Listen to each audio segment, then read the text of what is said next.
Sometimes, Victor, when people find out about a termite infestation in their house, it might be a little too late because they let it go for a while, and then when they notice them for the first time, they might be well deep into the wood or into the soil, and it's gonna take a stronger treatment.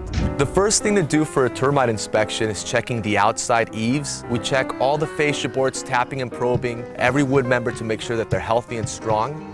Now, if they are healthy and strong, you'll hardly know that we touched it. But if there is a termite infestation, the probe will go through, exposing the damage and causing a small hole.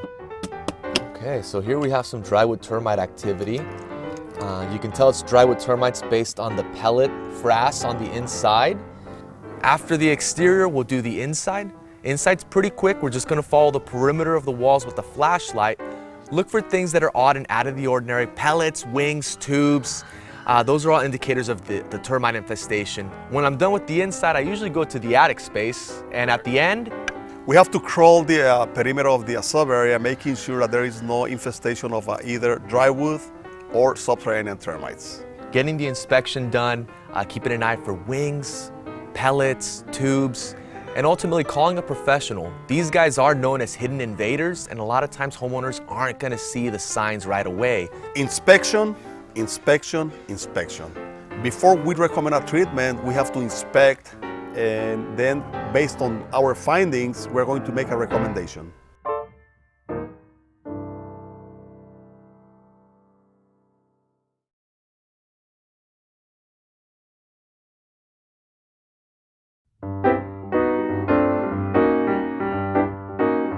Yes, normally people start noticing ants when they're far in their kitchen, in their pantry, in their bedroom, or any place in the household. But by that point, they've been there quite a while and the colony is well established outside of the house. Remember, these are an outside-in pest. Step one is that we first need to walk around the perimeter of the property, perimeter of the house, and try to identify where these ants are coming from. In some cases, you will be amazed or surprised that ants are coming from the backyard of the neighbor's house. And in those cases, it's very hard to attack or treat that ant colony because the neighbor is not aware of that. A lot of times customers can try to get rid of ants themselves. However, with the wrong products or the wrong techniques, you can make the problem from bad to worse. Some ants will spread out going into more hard to reach areas once you apply the wrong products or at the wrong place.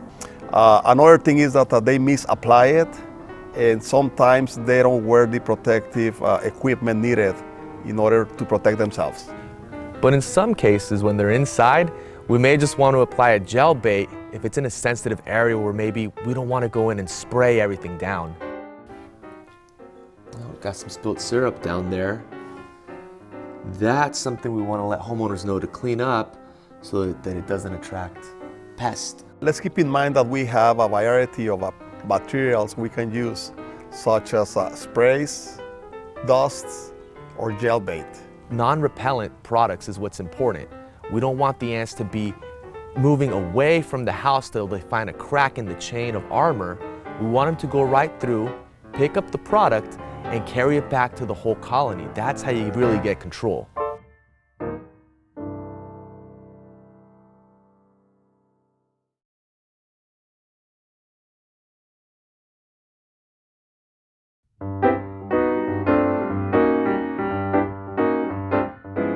People usually realize they have a rodent infestation when they hear the noises in the middle of the night coming from the attic space or down below. Or also they start noticing rat droppings around the house or inside the house, in a bedroom, in a closet, in a bathroom, Garage. in garages especially. A lot of times customers can get traps from Home Depot. The downside to that is if you're trying to catch a rat with a mouse trap, identification of what type of rodent is up there is very important.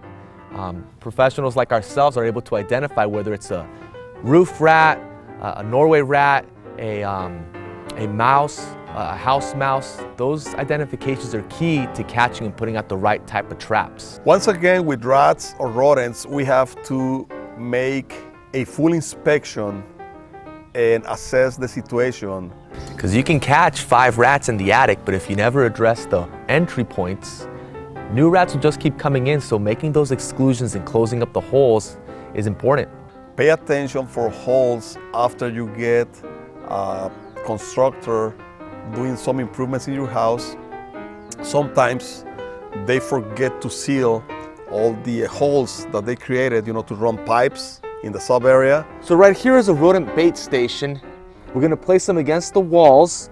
Rodents, mice, and the alike like to run along the walls and come to the inside of this bait station where there will be product in there for them to die off and go away.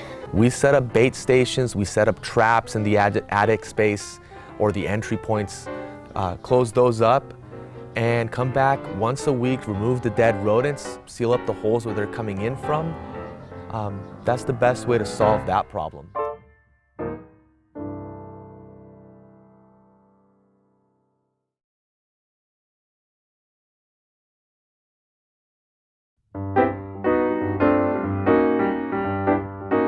Normally people start realizing they have a roach problem in their kitchen.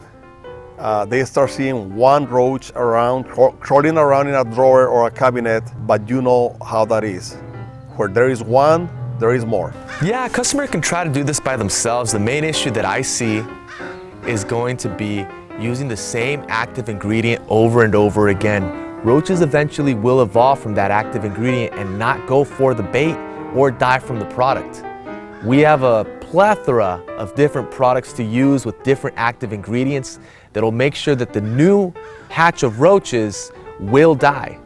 Inspection is going to be the first step that we need to take in any situation with a roach complaint, because in that way we can determine what kind of roaches they're having and where are they coming from, or where is the infestation hiding at. So this is going to be an example of things that are going to be attracting rodents, roaches, ants. Getting rid of the trash in the trash bag and in the trash can promptly and right away is really important. It's right by the door, so we're going to want to suggest that the homeowners clean this up and tell their teenagers to do their chores. I would say that when you spot that first roach in your kitchen or house, give us a call and we'll be there promptly to solve any roach problems at your property.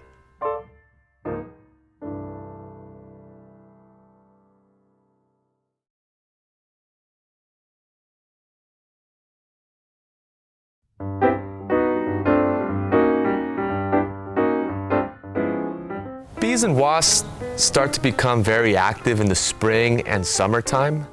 Right away when you see them, it's important to call a professional. Bees and wasps both sting. They can cause allergic reactions and put people into the hospital because of their sting.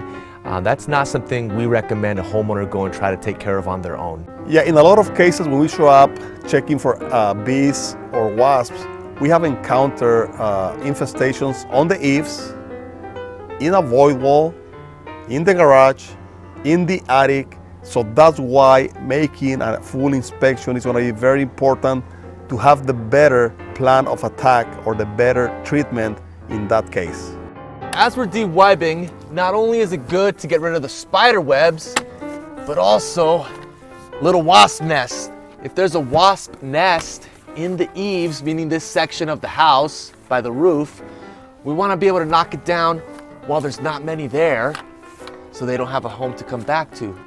Bees and wasps are going to be all in their nest or in their hive, if you will, in the morning and in the evening. So we try to treat it the next day in the morning when all of them are there to be able to apply proper products onto all the problem, not just a small portion of it. A customer can try to mitigate a wasp or bee situation anytime, but we do not recommend it. In any case, just give us a call and we'll be there to solve a wasp or bee problem promptly.